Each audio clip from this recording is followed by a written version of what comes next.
The Beverly Hillbillies.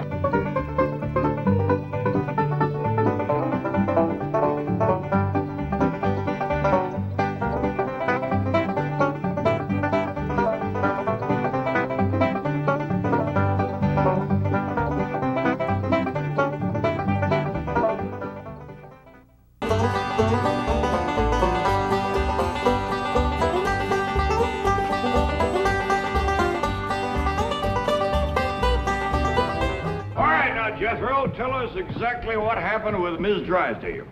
Well, I come around the side of the house, and I see this here lady fighting with a furry-looking varmint. Turned out it was Miss Drysdale. No, Uncle Jed, it was a fox. Lady was Miss Drysdale. Oh, yeah. So I grabs up the shotgun, and I says, "Step aside, lady, and I'll shoot it." Well, instead of that, she whipped around and throwed that thing in the air. Well, I shot it on the fly with both barrels. Blew my wife's fox fur to shreds. I wonder if she fainted dead away. I caught her just in time. The chauffeur had to help me get her into the car. She was out like a light. She was stewed to the gills. You said it took 2 men to get her back in the car. You know, Jethro, could be that there fox was Miss Drysdale's pet. Why in tarnation would she want a sneaky old fox for a pet? 'Cause them kind of people are liable to do anything. What kind of people? Ask your pa. Well, I reckon I can't protect you from the ugly side of life forever. You see, Miss Drysdale is what city folks calls what was her husband called it, Granny? Hypochondriac. Yeah. That means she drinks a little. A little. Her own husband said her bedroom was full of bottles.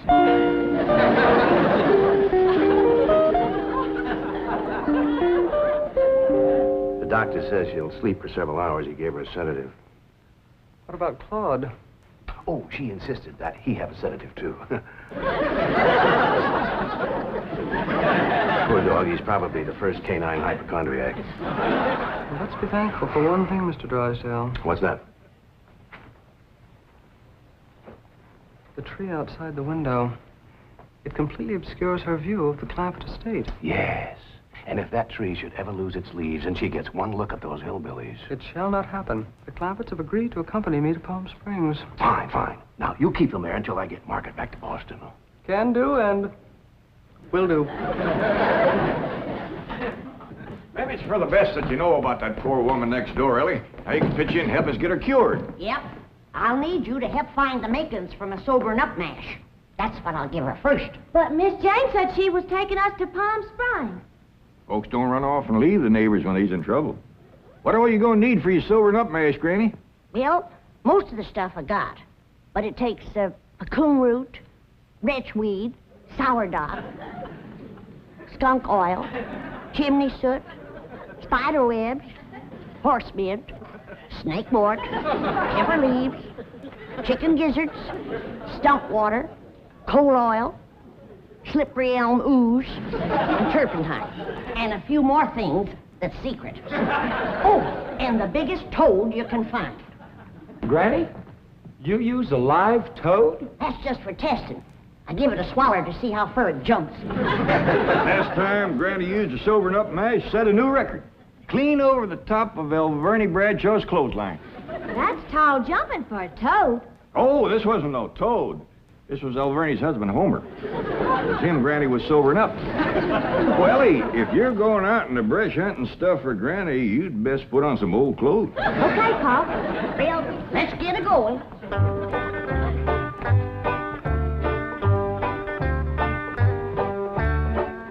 Oh, I pert near forgot. I have to have some goat's milk.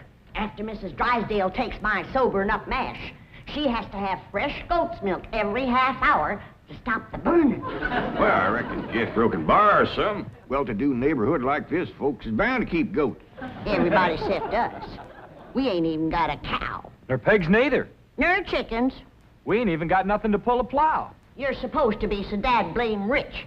I'll bet we're the only family in Beverly Hills that ain't got a mule. I reckon it is high time I was stocking this place. Even Mr. Drysdale's been after me to buy some cattle. Well, good for him. Yeah, just the other day he says to me, Mr. Clampett, you got $25 million in cash. You ought to put some of that money into stock.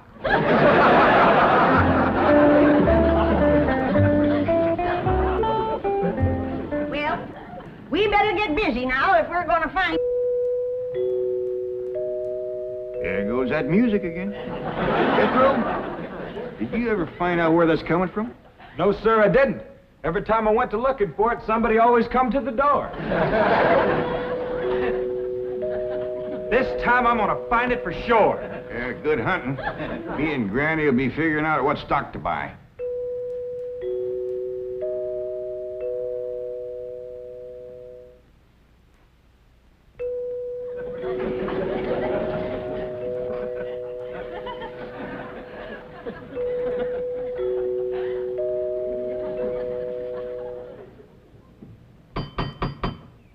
Doggone it, never failed.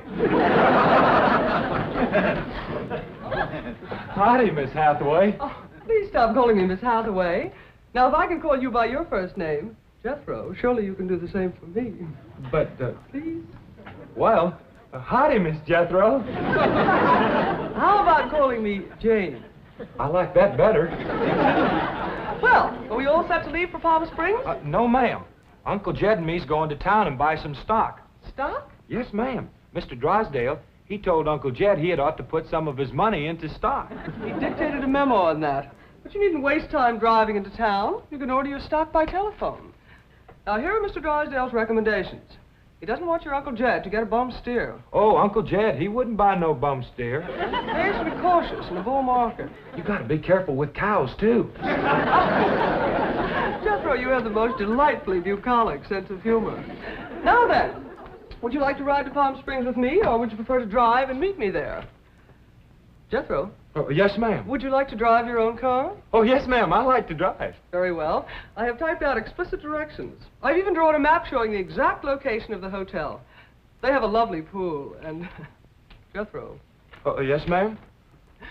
I'm taking a bikini to Palm Springs. Is that faster than a train? Jethro, you dear naive boy. You shall see when we go swimming. You Tarzan. Me Jane. No, ma'am. I'm Jethro Bodine. I almost hate to see you change. I ain't gonna change. Oh, yes, you will. Under my tutelage, you will become an educated man of letters. Someday I shall introduce you as Jethro Bodine.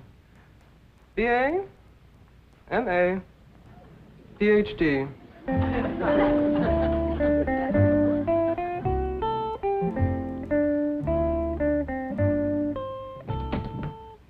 Awful smart woman, but that ain't the way you spell Bodine. All I know is this is the kind of stock Mr. Drysdale thinks is good.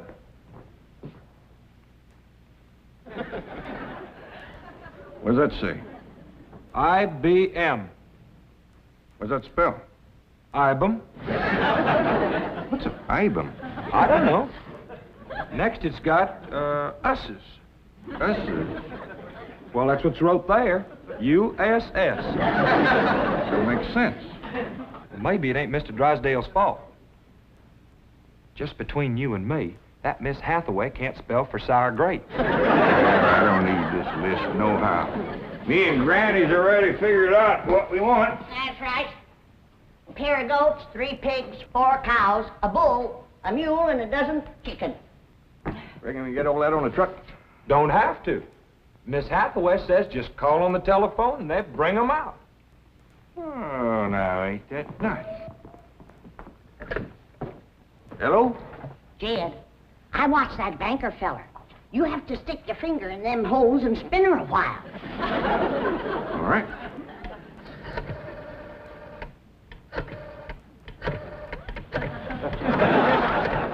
Reckon that ought to do it. Operator. Oh, howdy, ma'am. This here is Jed Clampett. I'd like to buy some stock. What number do you wish? Number? Oh, a couple of goats, 3 pigs, 4 cows, a bull, a mule, and a dozen chickens. I'll give you information. Well, thank you, ma'am. I appreciate all the information you can give me. It's the first time I ever bought stock on the telephone. Perhaps I'd better connect you with a supervisor. 2 heads is better than 1. Supervisor speaking. May I help you? Well, thank you, ma'am. This here is Jed Clampett. I'd like to buy some stock. Do you know the number you wish to reach? Well, that's more or less up to the animals, but the number I want to start with is a couple of goats, 3 pigs, 4 cows, a bull, a mule, and a dozen chickens.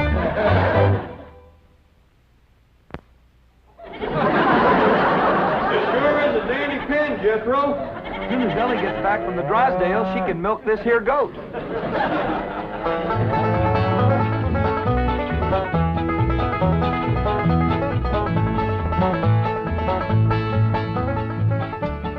Mr. Drysdale sure has got a nice house, ain't he, Granny? Yep.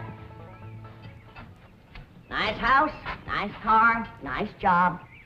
But the evil of drink has sure laid a heavy hand on his heart. Never forget, Ellie, drinking is a curse. But you take a drink now and then, Granny.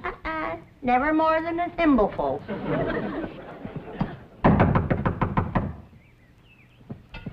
Oh, Ellie, you might have to hold Mrs. Drysdale while I spoon my sobering up mash down her. I'll throw a double scissors and an arm lock on her. Just so you don't cut off her wind if she can't breathe. Yes? Howdy. We've come to see Miss Drysdale. I'm sorry, madam, but Mrs. Drysdale cannot be disturbed.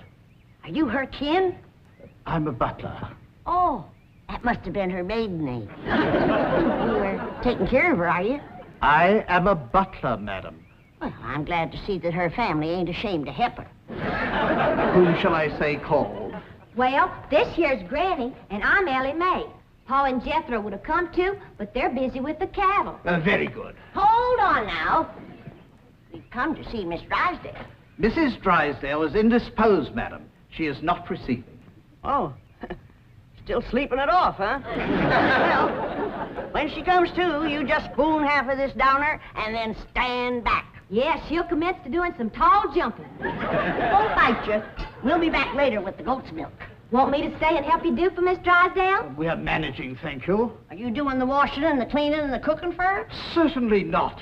Oh, just letting it pile up on her, huh? Madam, I am a butler. Oh. Want me to haul him out of there, Ranny, and wrestle him down? Kin folks have certain rights. Family comes first. He sure is proud of that family name, ain't he? Yeah. To hear him talk, the butlers don't get wet when it rains. Did you say something, dear? Well, speak up, dear. Can I get you something? Come in. I beg your pardon, sir. The butler said some people from a ranch brought this for Madame. From a ranch? Well, he said they mentioned cattle. They called themselves Granny and Ellie Mae. The Clampetts. They haven't gone to Palm Springs. Jethro, get him in through that gate. That's the way. Suey, pig, pig. Ah, Get in there. Get in there, pig. Get in, pig. Come on. Get pig. That's the way. Suey. No, surely not. Marie, tell me I'm hearing things. You're hearing things, sir. Cows, chickens, pigs, goats. No.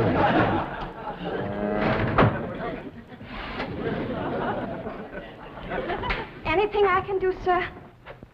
Pray, Marie. Pray.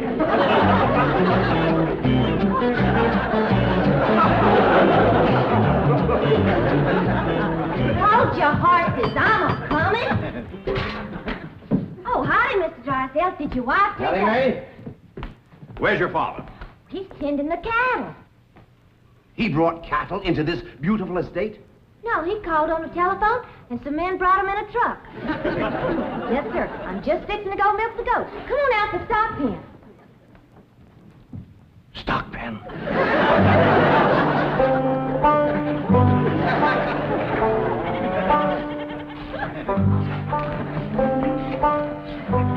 Yes, sir, Mr. Drysdale. I finally took your advice and put some of my money into stock. How's that goat milk, Ellie? Just fine, Pa.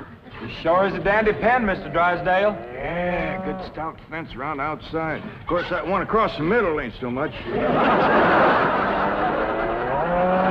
Bulls already jumped it twice, and it ain't even mating season.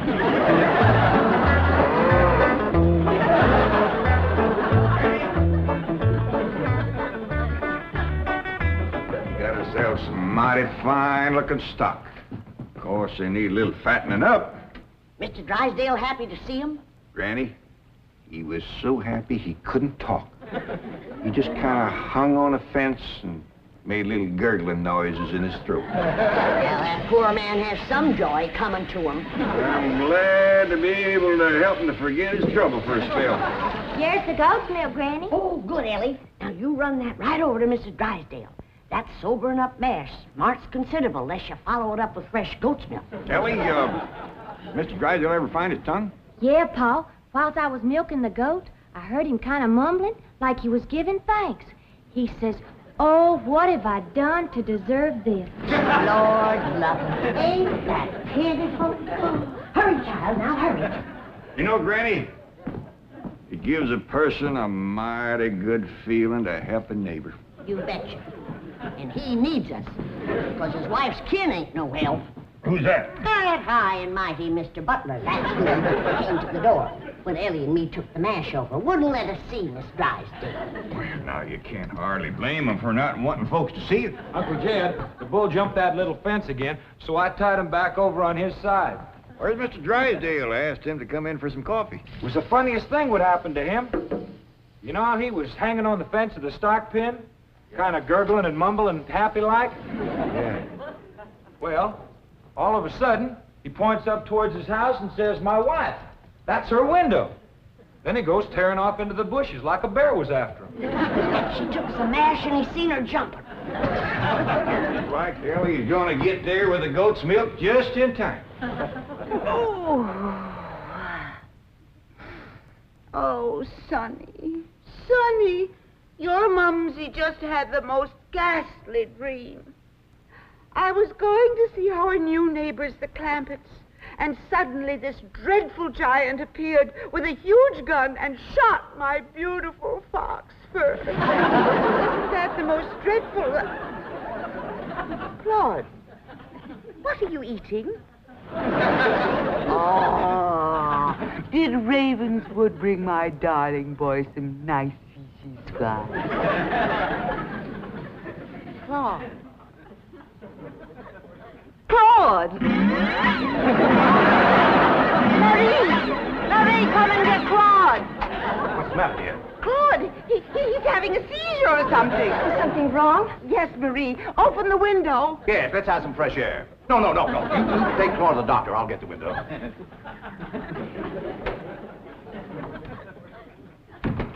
Well, darling, how do you feel? Dreadful. My nerves are shattered. Open the window, dear. Well, it might not be good for you, Margaret. Oh, don't be silly, Milburn. I need oxygen. Besides, I adore the fragrance of that jasmine that grows on the fence of that tennis court next door. Now, open the window. All right, dear, but first I have a surprise. Surprise? Don't move. I'll be right back. Granny, that there butler fellow wouldn't let me through that door again. And he wouldn't take this milk, neither. Why not? He said he wouldn't touch nothing more from us without it was sterilized. What's sterilized? Oh, we had that in school once. That means soaked in alcohol. Alcohol? Appears to me like Mr. Drysdale's got two drinkers on his hands. Mrs. Drysdale must be in terrible shape. Fighting mean. Scratching and clawing people and everything. How do you know? I heard her yelling and screaming clean from upstairs. She says, "Marie, come and get Claude." Sure enough, pretty soon, this poor girl come a-running down yelling. "Take me to the doctor. I got Claude." Family or no family, that woman needs help, and by thunder, she's gonna get it.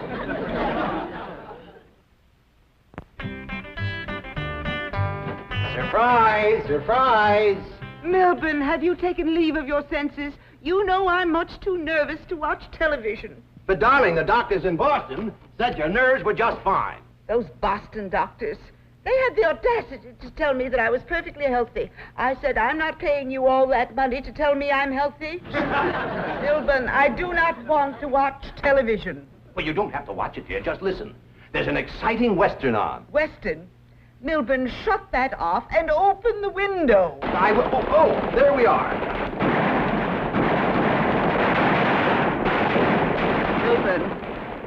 Are you going to open the window, or am I? I am, dear.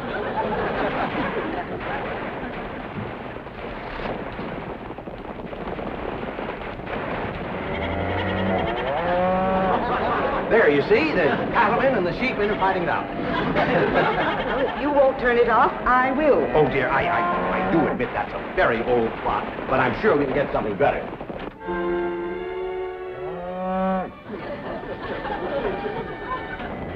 That medical program, go back to that. Well, don't you think that's a bit depressing? I want the medical program. All right.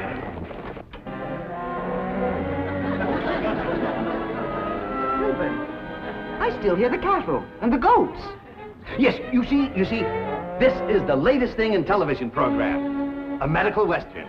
Medical western? Yes, I think it's called Sagebrush Surgeon. That's the window he pointed to right there. I've got to get some fresh goat's milk up to that woman some way. I could shinny up the tree and climb right in that window. Oh, Jethro, it ain't fitting for a man to be in a woman's bedroom. How about me? No, Ellie. You're too young to handle somebody wrestling in the grip of old John Barleycorn. I gotta get up there and have a goat handy to milk ever so often. I think I got it figured out, Granny. What? I'll get a rope, throw it over that limb, hoist you up to the window. Jethro, you get that Mr. Butler away from the front door. And then, Ellie, you take the nanny goat, lead it upstairs to her room for Granny. All right, Pa. But that little goat ain't gonna do nothing unless he's got that little chicken sitting on his back. That's all right. Raw egg ain't going to do Mrs. Drysdale a bit of harm.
Margaret, what are you doing? Packing. I'm leaving immediately. Oh, don't leave me. I love you. I love you too, Milburn. Why don't you come to Boston with me? You haven't seen Sonny for a long time. I don't understand. Why have you suddenly decided to go back to Boston? To see those doctors. Let them dare to tell me now I don't have a nervous condition. I'm even having hallucinations. It's wonderful. Hallucinations? I just saw a witch fly by that window, and there's a goat in the bathtub with a chicken riding on its back. Oh, you couldn't see them, dear. Only someone with my shattered nervous system. There goes the witch again. Oh, Milburn, I'm the happiest woman in the world. It's marvelous. Wait until those doctors hear this. Can't get in the attic and she won't open the window. Heist me up again. Here, Milburn. Let's have a vitamin toast to my coming triumph.